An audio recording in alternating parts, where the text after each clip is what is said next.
Com esse destaque, a gente abre, então, nosso programa desta sexta. A gente vai direto a Los Angeles conversar com a Ana Paula Henkel. Hoje de volta aqui, já com a voz recuperada, né, Ana? Boa tarde para você, o que nos diz desse encontro de hoje? Boa noite, Brown. Boa noite, Mota, querido Paulo Figueiredo, Fiuza. Um abraço ao nosso mestre Augusto Nunes, ao Zé. Olha, 2 dias sem voz, mas fiquei com saudade de estar aqui com vocês, mas os filhos agradeceram, né? Porque aí a mãe parou de falar um pouquinho no ouvido deles também. Bom, Vitor, essa visita do Elon Musk ao Brasil tem um simbolismo tão grande que vai muito além do simbolismo comercial, até do simbolismo do que realmente significa ele prestar esse serviço de colocar um satélite, né, ali na Amazônia. Primeiro que é preciso entender que Elon Musk, as pessoas adoram colocar o Elon Musk numa caixinha, né? Que aí eu até concordo muito com o Fiuza, essa coisa da caixinha é conservador, é progressista, é liberal. Mas, nesse caso, o Elon Musk ele é um libertário no sentido da palavra mesmo, de tentar sempre pregar a liberdade em todas as esferas, em todos os sentidos. E foi por isso, inclusive, que ele comprou o Twitter e aí a esquerda americana, a esquerda mundial ficou em polvorosa. Imagina, liberdade de expressão, os outros, né, o outro lado do espectro político ideológico vai poder falar o que eles pensam e nós não vamos poder regular através do nosso Ministério da Verdade. Então, esse simbolismo do Elon Musk sinalizando também que o Brasil é um importante player hoje no próprio tabuleiro da geopolítica mundial, isso é muito significativo.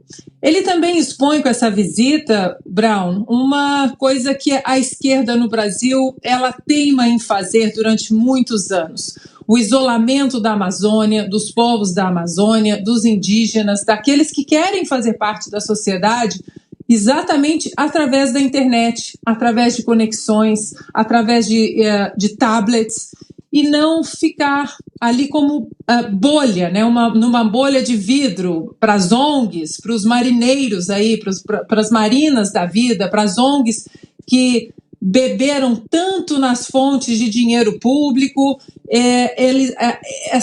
A Amazônia era colocada numa bolha como se fosse pet. Olhem os nossos pets, os nossos indígenas, lá, isolados, protegidos. Olha como somos bondosos. Mas bondade nenhuma, você isolar povos que querem fazer parte, que querem produzir, que querem entrar no comércio, que querem plantar, que querem vender as suas coisas. Então, esse simbolismo também engrandece ainda mais a conexão dos povos indígenas que amam o Brasil e querem fazer parte das engrenagens comerciais e produtivas do Brasil. Um outro ponto muito interessante hoje na mídia, como a esquerda no Brasil ela ficou exposta com o ódio, não apenas a esse governo do presidente Jair Bolsonaro, mas há mais um passo em direção ao progresso com a visita do homem mais rico do mundo, dizendo, olha, vocês brasileiros são importantes e eu quero fazer parte disso aqui também, quero dar a minha contribuição. A esquerda brasileira acaba confirmando o que Elon Musk vem falando da esquerda de uma maneira geral, da imposição, da perseguição de quem não se ajoelha à cartilha da esquerda. Tanto é que nessa semana o Elon Musk, que sempre votou com os democratas, disse publicamente que votaria em Barack Obama, votou no Barack Obama, sempre esteve mais presente com a ala do Partido Democrata. Essa semana ele disse que está abandonando o voto nos democratas e vai votar agora, a partir de agora, com os republicanos, exatamente porque os democratas, a esquerda americana e a esquerda mundial não quer saber de liberdade, nem de expressão, nem religiosa, nem de imprensa, e por isso, a partir de agora, ele vai ser um defensor também nas urnas, votando com os republicanos, dessa palavra liberdade, que o presidente Bolsonaro vem colocando como ponto principal e crucial que estará nas cédulas em outubro desse ano. E mais uma informação, ainda falando dessa reunião com o Elon Musk hoje, também participaram desse encontro em Porto Feliz, no interior de São Paulo, os empresários brasileiros que foram ao evento discutir a questão da liberdade. Entre eles, Tomé Abduch e Luciano Hang, ambos apoiadores do presidente Jair Bolsonaro. Análise agora do Paulo Figueiredo, mais uma vez hoje com a gente aqui no Pingos. Boa noite, bem-vindo, Paulo. Boa noite, Vitor. Boa noite aos meus amigos e boa noite a vocês que estão nos assistindo. Eu fiquei bastante surpreso com essa situação, porque, na verdade, não fiquei surpreso, mas nunca deixa de me chamar a atenção que o homem mais rico do mundo está indo ao Brasil, né? O homem que é o homem mais rico do mundo e é um inovador. É um homem que inovou e mudou o mundo no setor automotivo, que os esquerdistas tanto queriam carros elétricos. Elon Musk foi o primeiro que conseguiu fazer um carro elétrico bom, de qualidade, que mudou todo o padrão da indústria.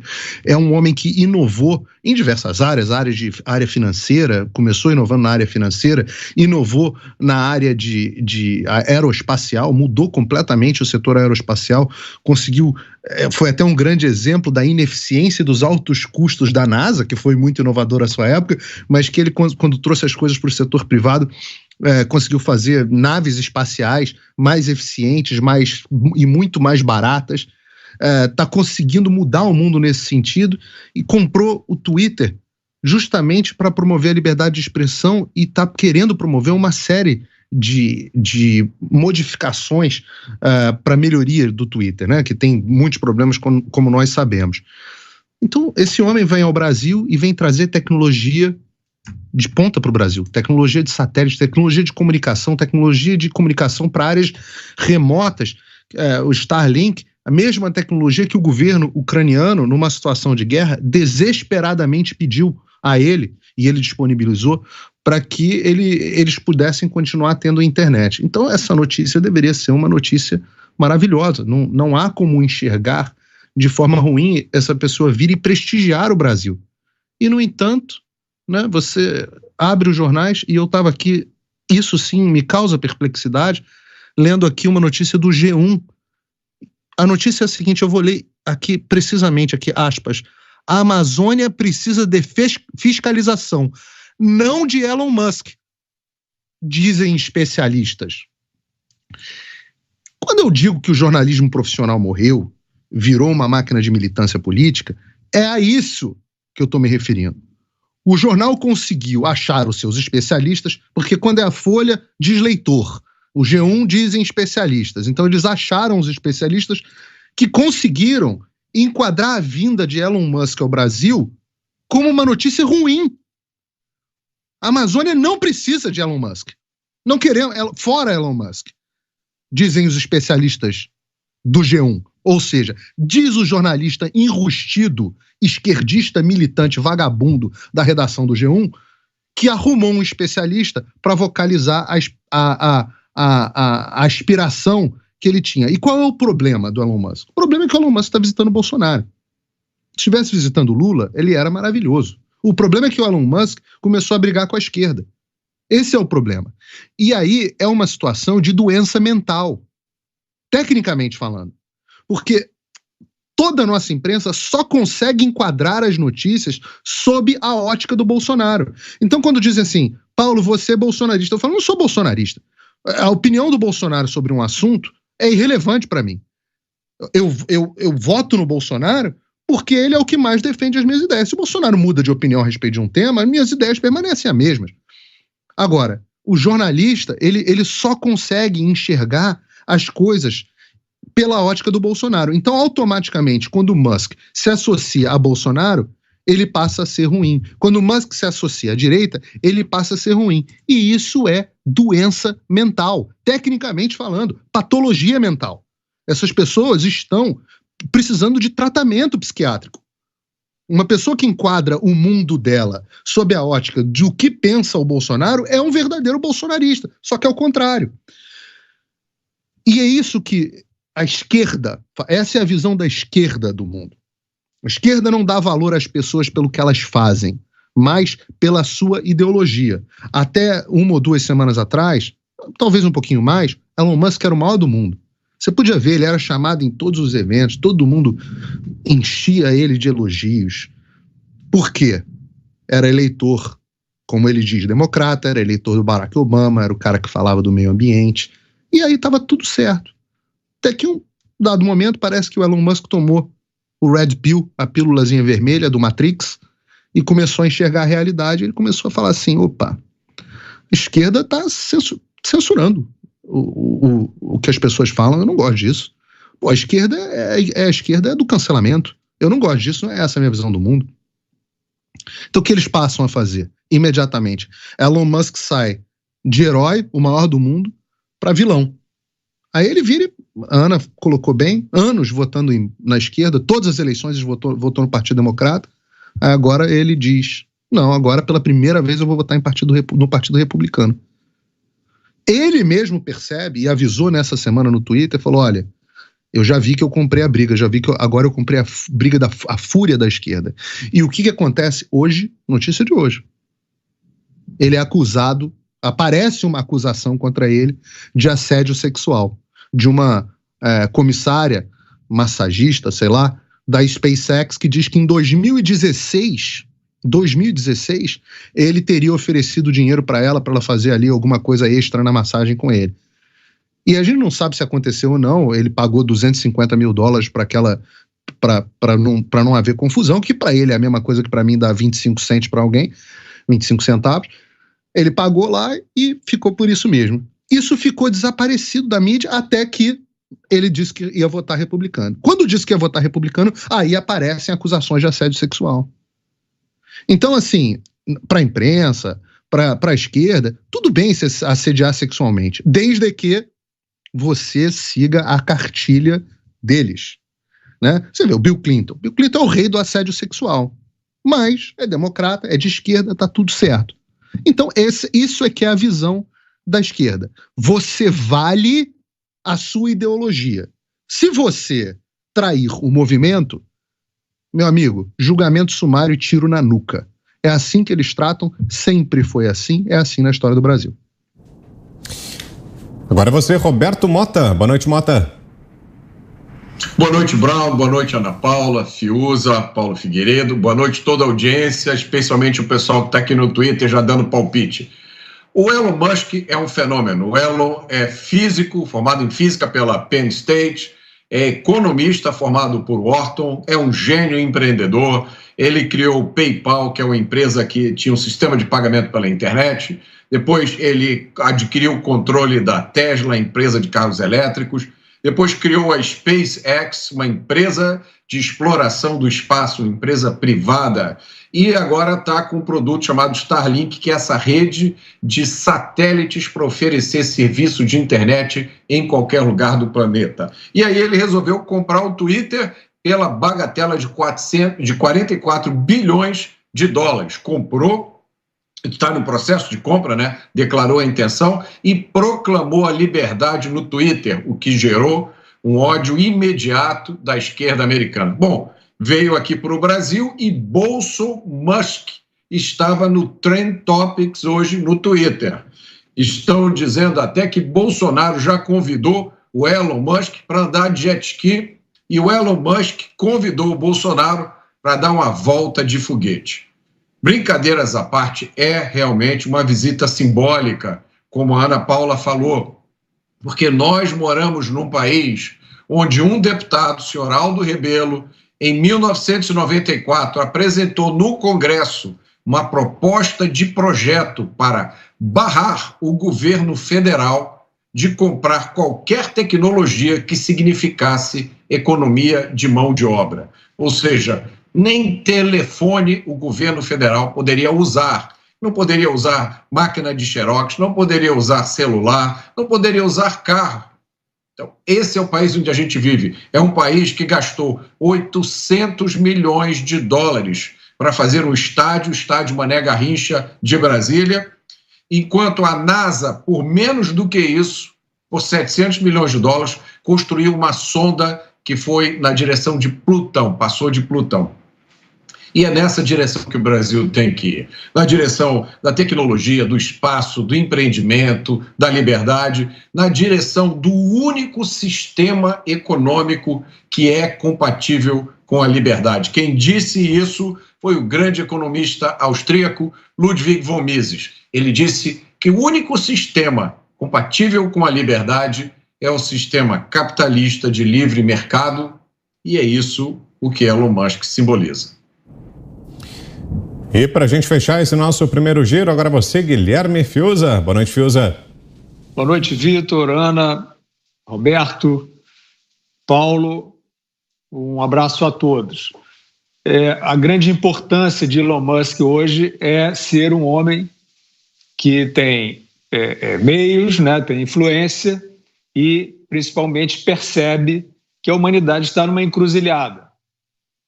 Ele não tinha esse tipo de abordagem, não era comum na sua ação pública esse tipo de abordagem, digamos, mais política, e ele passou a ter esse tipo de abordagem justamente porque ele entendeu que a humanidade está numa encruzilhada e com pouco tempo para decidir não seguir o caminho de um totalitarismo brutal, que aparece aí com vestes de bondade, de sutileza. A Organização Mundial da Saúde inicia agora, na próxima semana, um evento que é parte desta ação de controle totalitário desumano, que é justamente a tentativa de consagrar um tratado, dando a ela, OMS, e vamos deixar de eufemismos aqui. OMS hoje é Big Pharma, OMS é Bill Gates. E Bill Gates é um adversário de Elon Musk. Elon Musk se coloca como um homem desconfiado de Bill Gates, e isso, para mim, é a sua maior credencial. Ele percebe a encruzilhada, infelizmente não muitos percebem. Ele percebe que, neste famigerado tratado, em preparação agora, eu não estou falando de 2030, não, em preparação a semana que vem, né, numa conferência da Organização Mundial da Saúde, os Estados nacionais perdem a sua soberania para a OMS, ou seja, para o Bill Gates, e passam a ter que seguir as diretrizes de lá, sobre pandemia, evidentemente. E o Bill Gates já anunciou a próxima pandemia e já disse que ela será mais letal. O Bill Gates que previu a pandemia, esta que nós passamos agora, e é tratado como um oráculo, é tratado como um médico. Fala pelos cotovelos sobre infectologia, virologia, e todos dizem, senhor Bill Gates. Ora, ele previu uma pandemia que teve na sua origem, hoje como principal hipótese, o escape de um laboratório. Então ele previu o quê? Uma manipulação de vírus, foi isso? Que daria nessa pandemia? Ora, mas parceiros políticos de Bill Gates estão entre os investigados, como o Dr. Anthony Fauci. Estão entre os investigados no Senado norte-americano pela manipulação de coronavírus no Instituto de Virologia de Wuhan. Bill Gates é parceiro político. Então, esta é a grande importância de Elon Musk hoje. O tom dele é grave, acompanhe.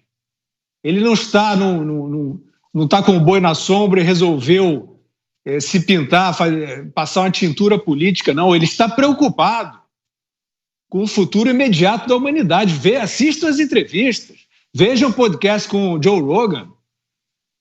Ele é um homem preocupado, assustado com o que está por vir neste terreno de controle das pessoas, de manipulação digital das pessoas, sob pretextos como este de segurança sanitária e de higienização da humanidade. Evidentemente que a presença desse homem no Brasil é parte dessa sua agenda política, que não é politiqueira, política com P maiúsculo. Ele entende que no Brasil, e não é à toa que ele aparece com o presidente brasileiro lado a lado, ele entende que o atual chefe de Estado brasileiro se opõe a esse estado de coisas, se opõe a estas formas de controle, que vão desde a política sanitária até as políticas de comunicação, privadas, evidentemente, e a gente vê o estado de coerção da liberdade do cidadão em vários sentidos, em várias plataformas. Então, é isso. É uma visita que não é um passeio e também não é apenas uma visita de negócios. É uma visita política de um homem preocupado com o sequestro silencioso da liberdade no planeta Terra. E quem estiver interessado em conhecer um pouco mais o que está acontecendo, acompanhe os depoimentos, as entrevistas do senhor Elon Musk e verá a fundamentação que ele tem para estar tão preocupado com o futuro imediato da humanidade.